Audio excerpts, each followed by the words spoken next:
সম্মানিত দর্শক শ্রোতা, দেশ এবং দেশের বাইরে থেকে আপনারা যারা সংযুক্ত আছেন আমাদের ভিডিও দেখছেন এবং শুনছেন, সবাইকে প্রীতি শুভেচ্ছা জানিয়ে শুরু করছি আজকের প্রতিবেদনে অংশ নেওয়ায় সুন্দর আপুটির জীবনের গল্প কথাগুলো আজকে তুলে ধরবো। কেন এসেছে প্রতিবেদনে বিস্তারিত আলোচনা থাকছে। তা আপুটি দেখতে খুবই চমৎকার, ওনার উচ্চতা 5 ফুট 2 ইঞ্চি লম্বা, স্বাস্থ্য ভালো, গায়ের রং ফর্সা, উচ্চতা মোটামুটি ভালো আছে, পড়াশোনা আপনার হচ্ছে 10ম শ্রেণী পর্যন্ত করেছে।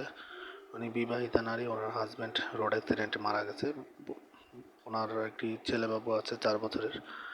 তো ছেলেবাবুকে নিয়ে বর্তমানে নিজের বাড়িতে, বাবার বাড়িতেই থাকে। পরিবারে বাবা আছে, মা আছে, আর ছোট ভাই আছে। উনি বর্তমানে একটি পোশাক কারখানায় কাজ করে। তো ওইখান থেকে যতটুকু পায় স্যালারি, সেটা দিয়ে নিজের এবং বাচ্চার খরচটা চালায়। দুঃখ কষ্টের মাঝে জীবনযাপন করছে। ওনার বাবা আর্থিকভাবে অতটা সচ্ছল নয়, ছোটোখাটো একটা পেশায় নিয়োজিত আছে। তো উনি চাচ্ছেন নতুন করে আবার জীবন শুরু করতে। এমত অবস্থায় একজন ভালো মনের মানুষের খোঁজে প্রতিবেদনে এসেছে।